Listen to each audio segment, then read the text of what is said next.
When a franchise crumbles, the lazy play is always the same. Blame the face, never fix the foundation. But when the face is a young, confident black woman, the smear campaign writes itself. And that's exactly what's going down in Chicago. Bam, what's up with the squad? It's your favorite auntie with Uncle Tendencies. Welcome back to another raw and real episode of CessTalksSports, BWISE PoliSports Tea Time. And today, this one ain't just business, it's personal and political. Let's talk about the Chicago Sky. A franchise is spiraling, not because of talent, but because of ego, power, and piss poor leadership. And like too many broken systems, instead of owning up to the mess, they found the easiest target to deflect with, the black woman front and center. Let's be all the way clear. They fired Coach Teresa Weatherspoon, a legend, a leader, and the only one in that building who had Angel Reese and Camila Cardoso trending for the right reasons. She was building something new, something real. The chemistry was clicking, the culture was shifting, and then boom, gone, out of there. Enter Jeff Pagliocca, the new GM. And instead of building on what was working, he decided to play puppet master. Fired Teaspoon out of nowhere and brought in Tyler Marsh, a man with zero head coaching experience, who's now gifted Chicago the worst start in franchise history. But rather than own that fumble, the Sky front office did what scare systems always do: weaponize the media and point fingers at the most visible one in the room. And here come the headlines. Not about coaching, not about the front office shakeup, not about the roster, but about Angel Reese. Now all of a sudden it's about her attitude, her maturity, her leadership. Nah, don't fall for the play. This ain't about Angel. This is about a system that would rather protect mediocre men and blame black women than face the truth. So let's talk about it. Why is Angel Reese being painted as the problem? Who's feeding these media narratives? And why now?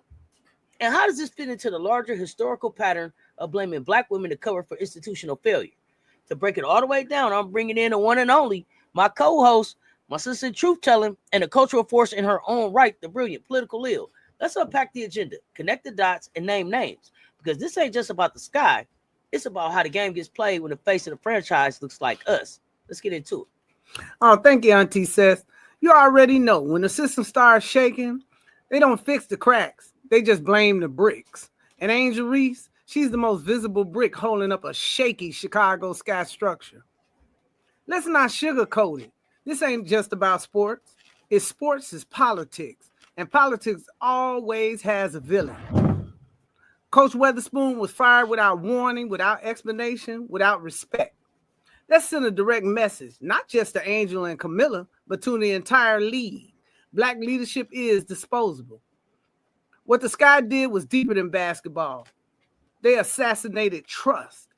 They took a woman building culture, chemistry, and community and replaced her with a man fans didn't even ask for and players don't yet trust.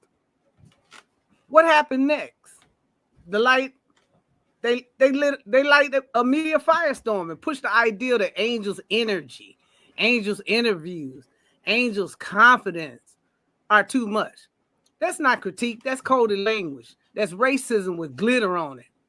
The Chicago media has a long and ugly track record here. Ask Derrick Rose, who was crucified for protecting his body and his future. Ask Luol Deng, who was labeled too soft despite being the team's anchor. And now here we go again, blaming a black woman who's doing everything right, leading the league in rebounds, playing out of position, carrying the team on her shoulders, and somehow she needs to step up. Nah, let's tell the truth. This ain't about hustle. It's about hiding failure. Jeff is running a damage control campaign, and he's doing it off Angel's name. The fans aren't dumb. They saw how the team shifted after Coach Spoon left. The joy disappeared. The strategy disappeared. And now the accountability has disappeared too. All we're getting is this tired playbook where young black athletes are expected to be both miracle workers and emotional mules. But we see the play. This is propaganda, and Angel is just the latest victim. See, if you still think this ain't strategic, then you ain't been paying attention to how sports politics really move. This ain't random. This ain't coincidence. This is a calculated distraction, a whole media smokescreen designed to keep y'all from looking at the real wreckage. The Chicago Sky front office broke something they got no clue how to fix. They thought they could toss Teaspoon, slide in a rookie coach, sell some jerseys, and ride Angel Reese's shine all the way to the bank. But now that it's falling apart, now that the product on the court is ugly, they don't want to own that L. They want to hand it to a black woman like it's hers to carry. Nah, not on our watch. We're not letting them rewrite this narrative. See, this episode, we about to do what the media scared to do. We naming names. We breaking down the agenda. And we putting the accountability right back where it belongs. On the front office, on the coach, on the ownership, and on the Chicago media machine that would rather stir drama than report truth. So buckle the hell up, because we just getting warmed up. Let's get into this. You ever peep out when a franchise starts free falling, they don't rework the system?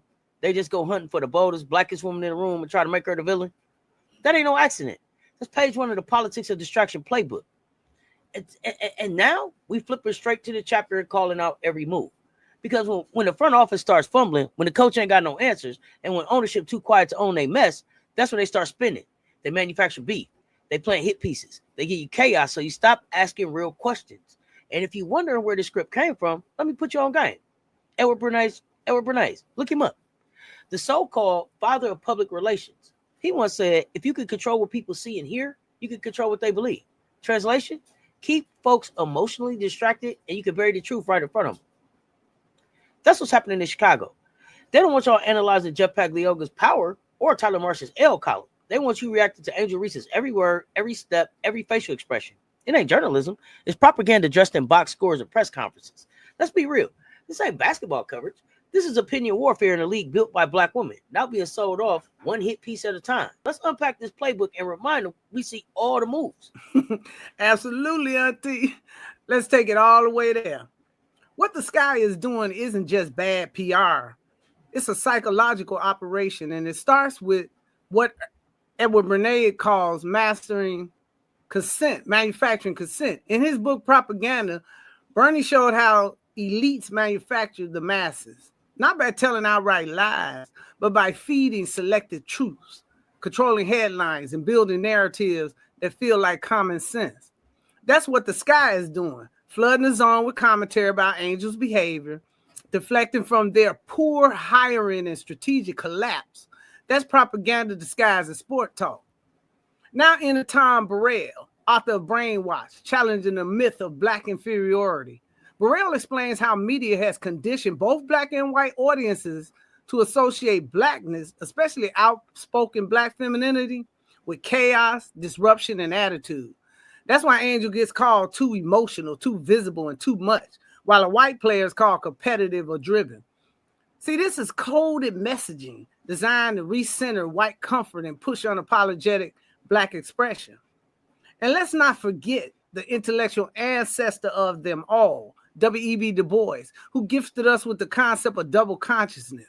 He said black folks are always seeing themselves through the eyes of others. For black athletes, especially women, this means you don't just have to perform on the court. You have to perform respectability off the court. You're expected to smile when you're disrespected, win without celebrating too loud, and lead without ever showing your frustration.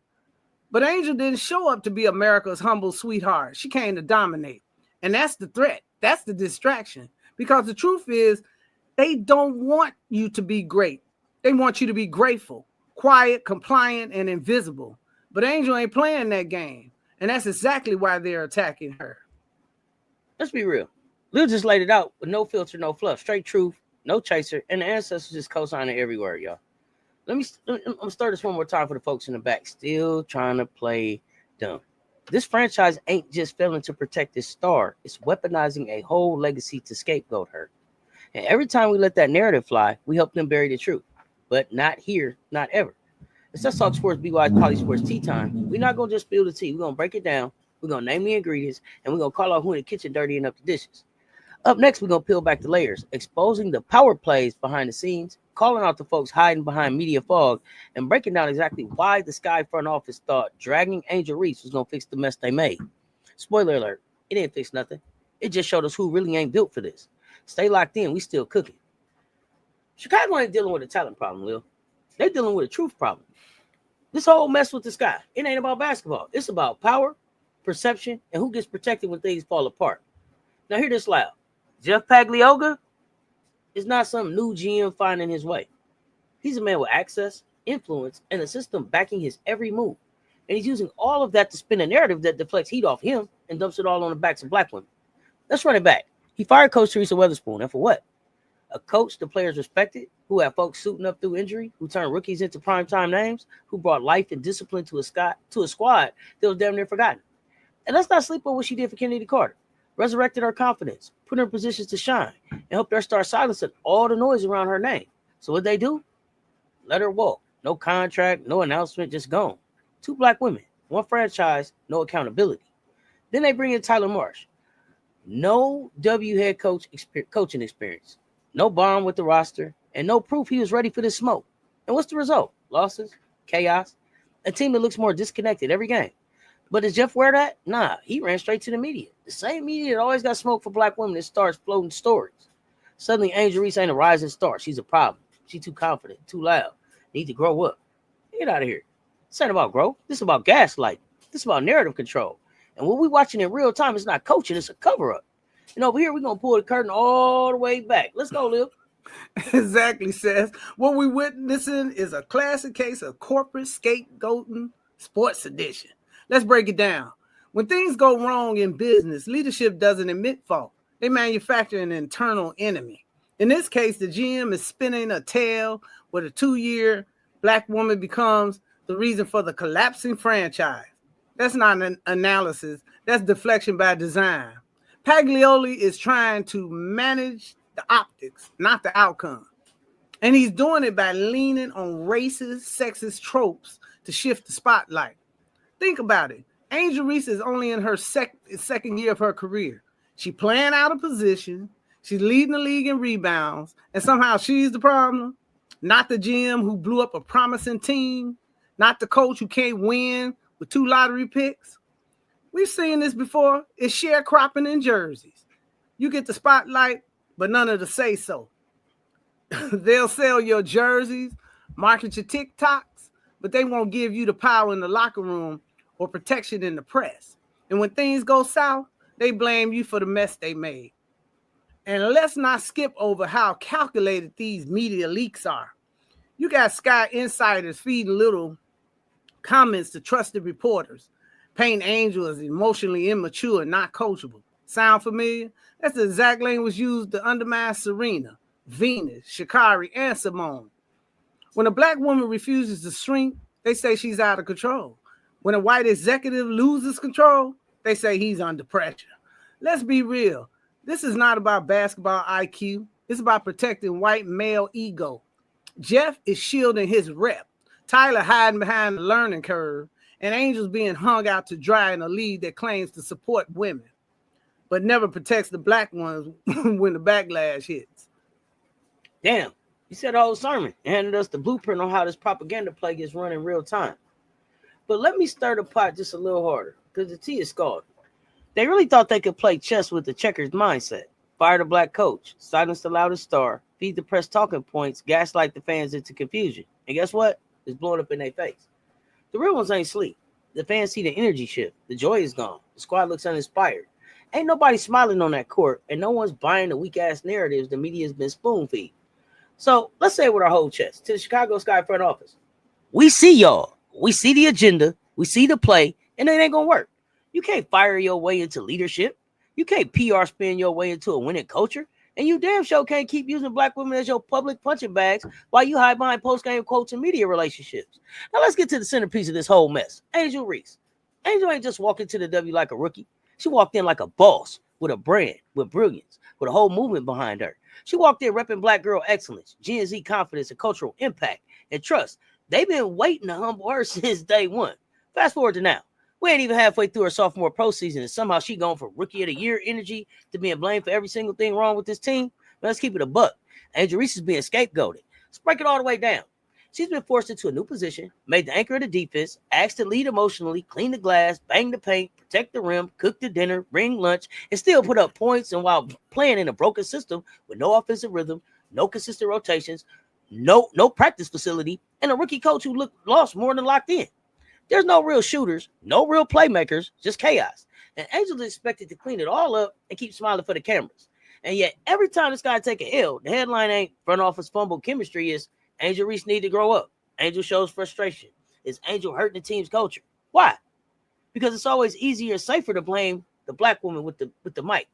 then hold the white man with the power accountable for building a flawed-ass foundation. Let me say that again. It's safer to blame the black woman with the might than hold the white man with the power accountable for building a flawed-ass foundation. But let's be clear. Angel ain't the problem. She's the proof. The proof that when black women shine too bright, the system don't adjust the lens. It tries to dim the light. Not today. Not here. Not ever. Right. And let's talk about how they're doing it. Because this isn't just critique. It's gendered racial bias in full effect.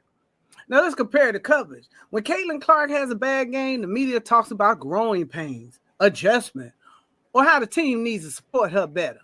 When Sabrina Ionescu struggles, it's about the coaching staff needing to optimize her role. Even Satu Sably, who is a veteran, is treated with grace during setbacks. But Angel, she's called emotional. She's accused of creating drama. They say she needs to be more focused on basketball, which is always a code word for stop being visible, loud, and unapologetically black. That's not just basketball talk. That's coded cultural discipline. Let's be clear. Angel Reese is not just being critiqued. She's being targeted in a way that reflects the historical policing of black women's behavior in public spaces. She's been told, calm down, smile more, show sportsmanship, be grateful. But never told what we tell white stars. We got your back. We'll build around you. Let's grow together. Angel numbers don't lie. She's a walking double-double, a top rebounder, a force inside. She's doing her job and then some. But because the Sky front office can't own their failures, she becomes the face of their frustration. This is what Du Bois called double consciousness in action.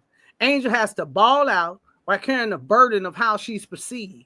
Not just as a player, but as a symbol, a brand, a black woman walking in her power in a white-owned league with white media control. And that's the root of the backlash, not her performance, not her press conferences, and not her persona. It's really because of her refusal to shrink. Let me get to it like this. They want Angel Reese to carry the cross, but never touch the crown. This ain't about leadership, it's about control. This ain't about chemistry, it's about compliance. Angel walked into the league with something they couldn't manufacture in no boardroom. Her own story, her own money, her own movement, her own brand. And that scares the hell out of people who've been comfortable molding stars in their image. So instead of building around her, they started writing a script for her downfall. But here's the part that they keep getting twisted. Angel ain't here to be liked. She's here to be legendary. And yet, that do sound like a t-shirt. Don't play. And the real ones, we see it. We feel it. We stand 10 toes down with her. And we applying pressure in the direction it actually belongs. On the front office, on the ownership, on the coach, on the Chicago media machine that's been running the same tired-ass play since forever. Blame the black woman. Save the system. But here's where it shifts. We watching now. We document it. We organize it. We remember it. Because every spin, every leak, every slick headline is being clocked and cataloged. Y'all wanted a scapegoat when what you got is a movement. So here's the energy from here on out. We ain't debating Angel's worth. We ain't defending her presence. We're demanding accountability and pulling receipts with interest. Because this ain't just about basketball. It's about who gets protected, who gets punished, and who gets played. The streets got screenshots, and the timeline got range. Let's pull some of these fan receipts because the people been talking, and they not sugarcoating nothing. On X, so you fire Teaspoon, hire a rookie, put Reese out of position. She's the problem. GTFOH. This is the front office is embarrassing. They didn't even try to re-sign Kennedy Carter. She was cooking under Teaspoon, and now she's gone. That was on the WNBA Reddit thread. Angel out here playing center, leading the league in rebounds, and the media is asking her to show more leadership. What's Tyler Marsh doing? That was a YouTube comment. Every time a black woman shines, y'all want her to dim her light, but we're not going for that. Hashtag stand with Angel. That was an IG comment under a Sky post. This ain't just noise. This is collective memory kicking in. Because let's be real, Chicago got a long history of doing its stars dirty, especially the black ones. And if we don't say something now, they're going to run the same play again on the next one. And Angel, she ain't the one to play with. That's right, Seth. And look, fans, don't forget, not when they've seen it happen to Derrick Rose. He got dragged when his knees went out after carrying a franchise. Luol Deng, underappreciated while being the heartbeat of the team. Even in football, Justin Fields got more criticism than support early on. There's a pattern here. When a black athlete dares to speak up, show emotion, or demand excellence, they're not called passionate. They're called problematic. But guess what? This ain't 1994. These fans are educated, organized, and vocal. And I've seen local sports journalists and activists speak out. Folks like Jamal Cole from my block, my hood, my city, has been echoing the sentiment. Don't gaslight our athletes, build around them.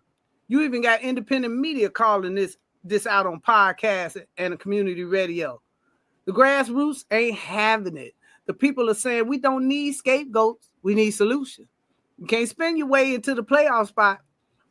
We saw chemistry under Teaspoon. We saw hustle. You broke that up. Now own it. Say that. Because here's what institutional gaslighting never accounts for. Black communal memory. We remember everything. We remember how y'all tried to tear down Serena for showing emotion while calling it fire when white men did the same. We remember how Simone Biles was treated when she prioritized her mental health. We remember how y'all dragged Sha'Carri Richardson for doing what white athletes have done without consequence. So when the same recycled script starts running in Chicago, yeah, we recognize it immediately. And just so we clear, we're not here for it. We're not here for it. Not to the Chicago Sky front office. Let's speak direct. The fans may not be in your war rooms, but we know what loyalty looks like. We saw it on the court. We heard it in the crowd. We felt it in the chemistry. You didn't just lose games. You lost trust because you broke something that was working. And now you want to turn around and make Angel Reese the price of your mismanagement. Absolutely not. Not on this mic, not on this platform, and not on our watch. So what's next? The fans are organizing. They're speaking out and they're saying, stop deflecting and start fixing. That means invest in the right coach. Stop feeding the media narratives. Own your decisions. And most importantly, protect your players. Not punish them for your poor planning. Because this game of scapegoating, it's not new. And we're true to the resistance. And this time we got receipts, reach, and righteous rage. That's the real tea, period. See, coming up next, we're going to close this out with the clap back and the call to action. And a reminder that sports ain't ever just about the scoreboard. It's about narratives they push and the power they protect. So let's end this standing on truth. Let's call this mess exactly what it is. Institutional gaslight. Because what we're dealing with, not just blame, not just biased press. This is full-blown psychological warfare dressed in team colors and sold as accountability. Let me break it down for people in the back who might still be catching up. What we're watching with Angel Reese, it's not random. It's not just tough love. It's a calculated play. The front office teamed up with a few media mouths and planted seeds of doubt. Doubt in the fan base. Doubt in the locker room. And if they lucky, doubt inside Angel herself. That's gaslighting in sports. You take a young, confident black star doing her job, make her the face of a broken system, and flip the narrative until she's the distraction, not the chaos around her. Why? Because if they can get us to question Angel's leadership, they think we'll stop questioning their decisions. Nah, we ain't falling for it. We peep the play, we breaking the silence, and we bringing the pressure right back to where it belongs. That's right, Cess. And it's not just shady. It's psychological manipulation rooted in racial power dynamics. Let's talk real world psychology for a second. That's the blame transference. Instead of accountability, the organization transfers the emotional and reputational weight of their failures onto the most visible player. That player becomes the emotional trash bin for an entire franchise's dysfunction. Discredited the truth teller. Oh, this is a classic. Angel stands confident, calls out the disrespect, plays her heart out, and speaks from the gut. What do? Paint her as disruptive. Not because she's wrong, but because her presence exposes the weakness of their leadership. And then you got respectability politics. And here's the kicker. If Angel were quieter, more palatable, more compliant, maybe they ease up. But she's not. She's unapologetically herself. Loud when she needs to be. Stylish, confident, and black. So they hold her to a different standard of behavior. One laced with racist expectations. We see this pattern with black women across industries. If you don't shrink, they say you're difficult. If you lead, they say you're bossy. If you challenge the room, they say you're too much. It's the performance of humility they want, not the production of greatness. Facts. Run that back for the folks still sipping slow. This right here is a playbook older than the league. Take the truth teller and paint her as a problem. Take the backbone and call it attitude. While the world debates her tone, they keep making reckless decisions behind closed doors, unchecked. Let's not dance around it. This ain't about basketball. It's about control. They want everything Angel Reese brings to the table. The clout, the merch sales, the viral clips, the packed arenas, the love. They love the attention, love the numbers, love the dollars. But lead the franchise, be the face on her own terms? Nah, they ain't ready for that. They want to profit from her presence without giving her the power. They want to use her influence but never follow her lead. They want her image but not her voice. That's not partnership. That's exploitation. That's sharecropping in sneakers. That's institutional gaslighting in real time. And let's be clear, that is unacceptable. Not in this league, not in this era, not with all eyes wide open. So what's the move? The fans got to stay clear-eyed. Don't take the bait. Don't let the headlines rewrite the play. Ask better questions, demand better answers. And to the franchise, this is your wake-up call. We're not confused, we're not complicit, and we damn sure not quiet. You don't get to build a brand off Black excellence, then tear it down when your game plan fails. Not in 2025, not in this economy, and not with this fan base. Let's go all the way in, because the receipts don't lie, but the scoreboard tells the whole damn story. This is the clapback, the comeback, and the confirmation that Angel Reese is not just a star, she's a standard. And just when they thought they had boxed her in, Angel Reese said, "Move, bitch, get out the way." And she came to slay. This Sunday, the same young woman they tried to label immature, not ready, or a distraction gave the media in that front office a clinic in greatness. 11 points, 13 rebounds, 11 assists, 2 blocks, 3 steals, a triple-double, a team win, a statement. Not just her first triple-double, but the second youngest in WNBA history, and the fastest ever done by a forward or a center. And let's be clear, she wasn't just padding stats. She was leading, dictating pace, setting tone, and ripping rebounds like they stole something from her mama. That performance, that's not just a game. That's a clapback. That's a clapback in high tops. That's what leadership looks like, sounds like, and wins like. See, what Angel just did wasn't athletic. It was strategic, it was spiritual, and it was symbolic. She didn't just play. She reclaimed the narrative. She said, you want to play in the media? I answer on the court. You want to test my leadership? I'll lead us to victory.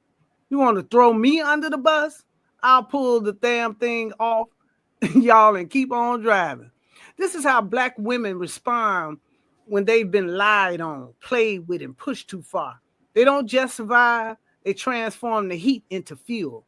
Angel Reese game on Sunday, that was a healing through domination. That was resistance through rhythm. That was a sermon with a stat line. And let me say this plain for those watching with the red pen. You cannot bury brilliance, you cannot gaslight greatness, and you cannot stop what's already been written. Angel Reese is not your scapegoat. She's your savior in sneakers. If the Chicago Sky front office has even a sliver of integrity left, it's time to stop with the weak PR spins and start building with her. Not around her, not in spite of her, with her. Because while y'all busy pointing fingers, she's pointing to the scoreboard. While y'all hiding behind anonymous leaks, she's making WNBA history. While y'all trying to erase everything Teaspoon built, Angel just pulled that blueprint off the vault and ran the whole system like a seasoned vet. So here's the energy moving forward. This is the call to action to the fans. Keep the pressure on. Keep speaking truth. Defend your players. Show up. Speak out. And let your dollars, clicks, and chants demand accountability. Tweet it. Repost it. Rock the merch. Chant it courtside. To the media, stop running plays for the front office. Start doing real journalism. Ask what actually matters. Why was Teaspoon really fired? Why hasn't anyone in power owned the roster chaos? And why is the smoke always aimed at a 23-year-old phenom instead of the men who lit the match? To the organization, this ain't college ball. This the pros. You don't get to bench truth. You don't get to hide behind structure while the culture rots. Fix the foundation. Build with purpose. And show real respect to the Black women who are keeping your brand visible, marketable, and relevant. Angel Reese is the moment. Now act like you know. And if you're still confused, just replay the game. Run back that film. Check the post-game highlights. Look into Angel Reese's eyes during the press conference. She didn't just win. She took back everything y'all tried to strip from her. Respect, control, power, pride. That triple-double wasn't just a stat. It was a spiritual correction. And the message was loud. I'm not going anywhere. You better build right. Or you gonna get run over. And that's the truth. And y'all been rocking with CessTalksSports and the BWISE PoliSports Tea Time, where we don't just spill, we stir, we shake, we shine light on what they try to keep hidden. Because let's be real, sports ain't just about the games we play. It's about the stories we tell. And Angel Reese, she's not just part of the story. She's out here rewriting the whole damn book. Don't forget to like, comment, subscribe, and pull up with 10 more folks to the table next time. We're not done, and neither is she. Now, let me leave y'all with this. Angel Reese ain't the problem. She's the mirror. And some of y'all just don't like what's staring back. But let's get one thing straight. It's not her job to fix your reflection. What we're witnessing, this ain't just about basketball. It's about how power punishes visibility. It's about how broken systems deflect blame onto the brightest presence in the room and hope we don't notice. But we see it. We naming it. And over here, we're not letting it slide. Keep watching. Keep riding. Keep checking the mirror. Because the light Angel brings, it's not dimming anytime soon. Exactly, Seth. We're going to make it plain one more time. It's not about basketball. It's about power. Who gets it? Who's blamed when it slips? And how they spin the story when the house they built starts to crack. Angel Reese is not only playing her position, she's exposing the brokenness and how Black women are handled when they lead, when they shine, and when they fight. So here's what we do. Demand transparency from GM Jeff. Stop letting him throw rocks and hide behind his clipboard. Pressure the ownership for a real rebuild plan. Not just vibes, not just distractions, but vision, support, and accountability. Refuse to scapegoat the story. Stop allowing Black excellence to be turned into a villain when the system falls short. Support Angel Reese unapologetically. Buy the gear. Share the highlights. Defend her name. Show up and speak out. If you're tired of sipping lies and spin from the media, if you're ready to pour some real tea and drop truth with your squad, then you already know where to pull up. CessTalksSports and BWISE PoliSports Tea Time, where we serve it raw, spill it honest, and break down the game behind the game. No filters, no scripts, just facts, context, and accountability. Like it, comment on it, subscribe. Then hit your crew like come pour with us. The tea stay hot and the truth don't miss. Over here, we're not protecting power, we're protecting truth. And don't forget, sports ain't ever just about the game on the court. It's about the narratives they shape, the voices they silence, and the systems they protect. Here at CessTalksSports BWISE PoliSports Tea Time, we don't just watch the game, we flip the lens, we drag the receipts, and we keep it all the way real. So stay tapped in, stay sharp, stay loud, stay rooted, because this ain't the end of the convo. This the start of the movement. Talk soon. Keep pouring. We out. But the pressure is still on.